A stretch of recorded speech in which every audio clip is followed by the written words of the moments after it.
Hello, what is up, you guys? Welcome back. Thank you for joining us again for another episode of the Reading Spot. How are you? Happy Wednesday. I hope you had a good day today. Franklin is here. Frankie, say hi. Franklin says hello. Yeah, so let's get into our book because I know why you're here. I know why you came. Hello.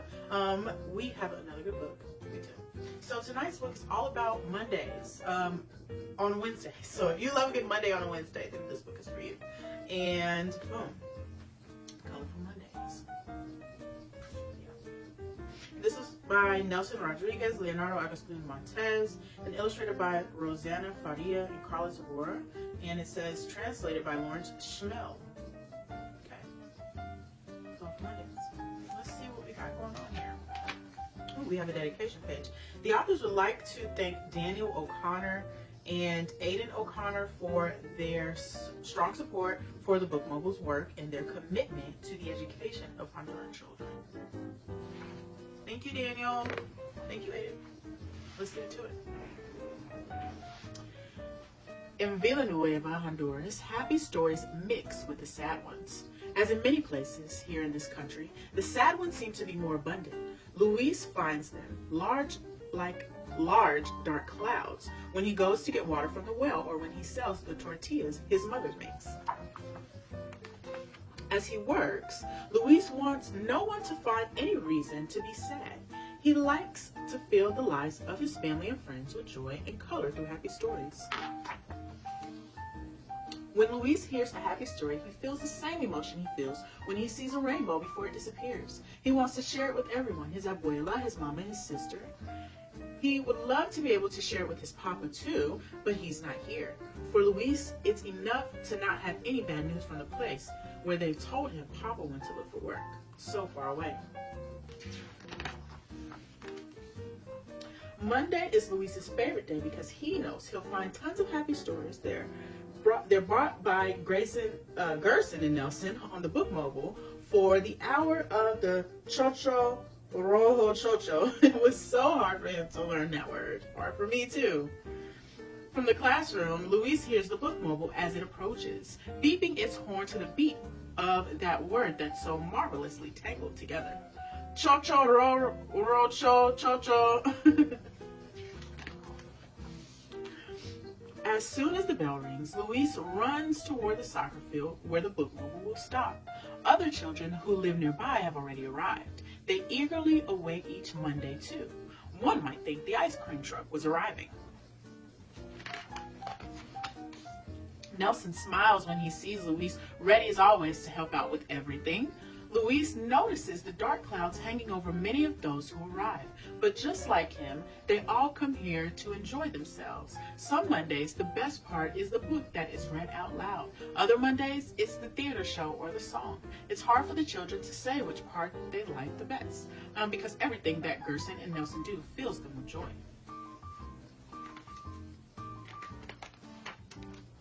Everything is ready. Everyone is just waiting for Nelson to say the magic word. Luis calculates the moment precisely and chants it with him. Cho-cho, ro-cho, cho-cho. Today, it's the puppet's turn. Luis's favorite is Mr. Amadeus. Behind the little stage, Gerson and Nelson perform the voices and move the characters. They're so funny, Luis looks around and notices that his friends have forgotten that they're hungry or that they have no shoes.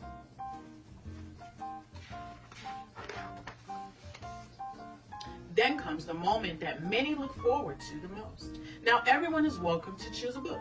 Luis reads with his full attention. When it comes to books, he likes even their smell. It's a happy story for his nose. And finally, Merendia is ready. Snack time! Although it's sometimes difficult, everyone waits their turn. Luis approaches Nelson to tell him, since the Book Mogul's last visit, I've written a story. It was inspired by the one I read last Monday, but I changed the parts I didn't like as much.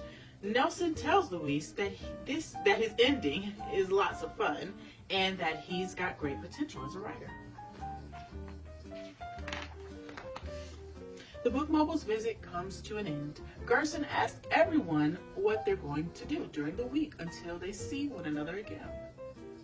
And they all answer at the same time with their plans. Nelson and Gerson say goodbye to everyone and wish them luck. Fill the air with colors, Nelson and Gerson encourage everyone, and be careful when breathing sad stories. Now they're all ready and able to carry a glimmer of happiness back to their homes. Luis hopes that all the Book Mobile's visitors take away with them, as he does, the feeling of freedom that's necessary for running, for laughing, for sharing happy stories. We're so happy to have spent another day with all of you, our dear friends in Villanueva, Gerson and Nelson say. Luis feels lighter as he heads home. He looks for his cousins, who think they're too old to waste time at the Book Mobile, but afterwards are all ears for the stories he tells them. Later, he'll repeat the stories to Silvio the barber and to Anna Maria the fruit seller, who both hear so many sad stories and need all the happy ones they can get. Luis's dream is for his friends to always have happy stories to push away each and every one of the sad ones that find them.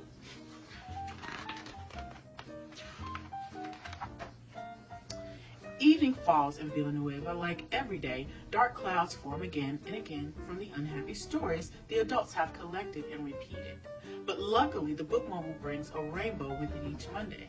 Stories of laughter, adventure, hope, and if there are tears, they are of joy, of transformation into something better.